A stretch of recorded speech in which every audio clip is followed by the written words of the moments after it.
అందరికీ స్వాగతం అండి.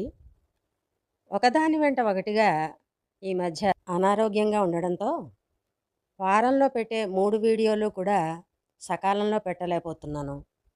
అసలైతే శుక్రవారం రోజున సామెత జీవితం కంటెంట్‌తో చేసే వీడియో పెట్టాలండి. కానీ మీతో మాట్లాడి చాలా కాలం అయిందని దాదాపు అలాంటి టాపిక్ తోటే ఈరోజు మీ ముందుకొచ్చానండి. నేను నిన్నో మొన్నో ఒక వీడియో చూడడం తటస్థించింది. Short video. వారు ఒక మంచి కంటెంట్ తీసుకొని చేశారు. అందులో ఒక అమ్మమ్మ, మనవరాలు.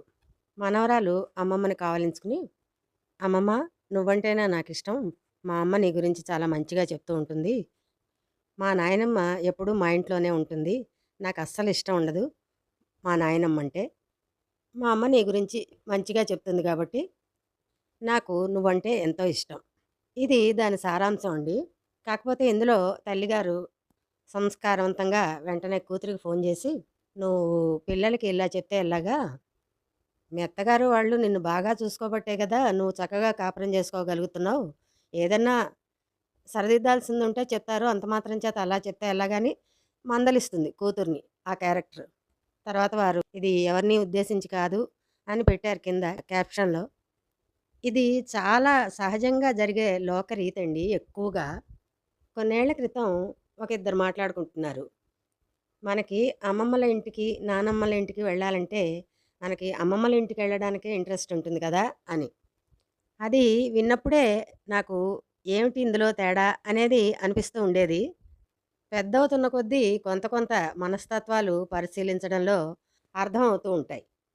దీన్ని కాసేపు పక్కన పెడితే, సుమారు ఒక 20 రోజుల క్రితం నేను జీవితం సామెత అనే కంటెంట్‌తో చేస్తూ ఉంటాను గదా! వీడియోలు. ఒకానొక వీడియోలో చెప్పానుగా ఒక 20 రోజుల క్రితం కొంచెంగా ఇదే విషయాన్ని ప్రస్తావించాను.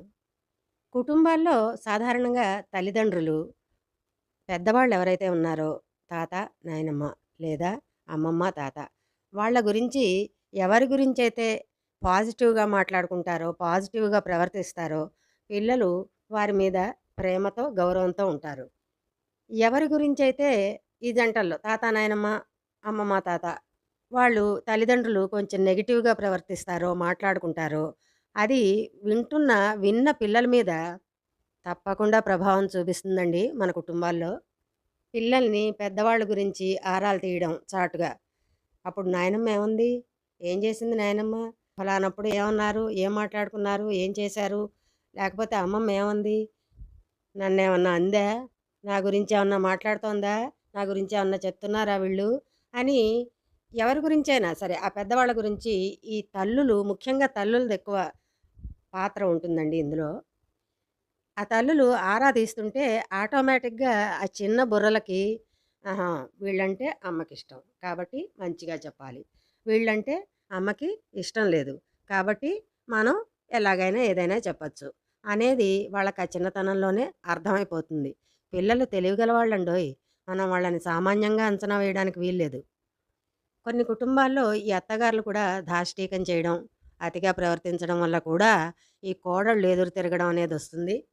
దాంతో అత్త, కోడళ్ళు మాటా మాట అనుకోవడం, ఆ దెబ్బలాటలన్నీ పిల్లలు చూడడం, ఆ తర్వాత తల్లులు చాటుగా వాళ్ళ గురించి తక్కువగా మాట్లాడడం, ఏదో ఒకటి అనడం, పిల్లల దగ్గర ఆరా తీయడం, వీటన్నిటితోటి ఆ పాత్రల యందు పిల్లలకి చిన్న చూపు ఏర్పడుతుంది.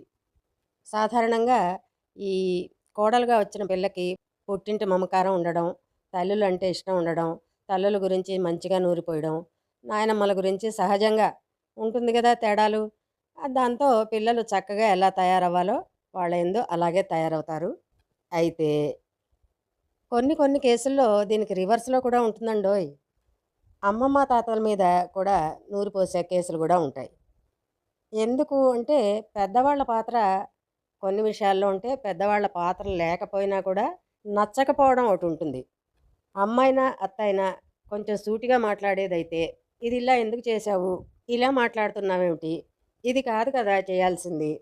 ఇలా చేసుకో, ఇలా ఉండు, ఇలా సరిదిద్దుకో" అని అమ్మ గాని, అత్త గాని చెప్తుంటే నచ్చకపోవడం ఎప్పుడొస్తుందో తర్వాత జనరేషన్‌కి అప్పుడు వ్యతిరేకతే. నా బెస్ట్ ఫ్రెండ్ ఒక ఆవిడ వాళ్ళ ఇంట్లో జరిగిన ఒక సంఘటన నాకిలా చెప్పింది. వాళ్ళ అమ్మాయి యోగాకెళ్ళొచ్చేదిట. ఓ గంట సేపు అక్కడ యోగా టీచర్ చెప్పినవన్నీ చేయడం, అక్కడ అందరితోటి సాయిలా పాయిలా పెద్దవాళ్ళు అంటుంటారే, చక్కగా కబుర్లు చెప్పడం, ప్రశాంతంగా ఉండడం. సరే ఇంటికొచ్చేది. పొద్దున్నే ఏదో సర్దుకుని వెళ్ళడం, హడావిడిగా వెళ్ళడం, తిని తినక వెళ్ళడం, ఎండలో ఇంటికి రావడం. దీంతో ఇంటికి రాగానే పిల్లల మీద తాడెత్తున ప్రదర్శించేది. విసుగు, కోపం, వాళ్ళని చివాట్లు పెట్టడం.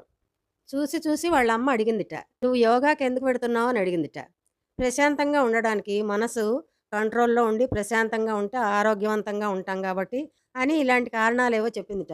మరి అలా అయితే నువ్వు యోగాకెళ్ళొచ్చి అక్కడ గంట సేపు యోగా చేసి ప్రశాంతంగా ఉండి, ఇంటికి రాగానే పిల్లల మీద అరగంట సేపు అరుస్తున్నావు. మరి యోగా చేసేవాళ్ళు ఇలా చేయకూడదు గదా! అని అడిగిందిట. దానికి ఆ అమ్మాయి మళ్ళీ రోషపడి ఇంత ఎత్తున ఎగిరి తల్లి మీద, పిల్లలు అల్లరి చేస్తుంటే కంట్రోల్‌గా ఉండడం కోసం కాదు యోగా. దాని దారి దానిదే, దీని దారి దీనిదే అని తెలివిగా చెప్పిందిట. ఇది ఎక్కడొస్తుందంటేనండి, మనం మన తత్వాన్ని, కోపదారి తత్వం అయినా, చేతకానితనం తత్వం అయినా, అతి తెలివి అహంకారి తత్వం అయినా, చచ్చుగా ఉండే తత్వం అయినా, మన తత్వాన్ని మనం వదులుకోలేకపోవడమే. అలాంటప్పుడు ఏ యోగాలు చేసినా ఏమీ లాభం లేదండి. నాకు తెలిసి యోగా అంటే మనసుని ప్రశాంతంగా ఉంచుకోవడం, మంచి ఆలోచనల వైపు మళ్ళించడం, మన కంట్రోల్‌లో ఉంచుకోవడం. అది. అలా సాధన చేయడం. త్యాగరాజ స్వామి వారు చెప్పారండి.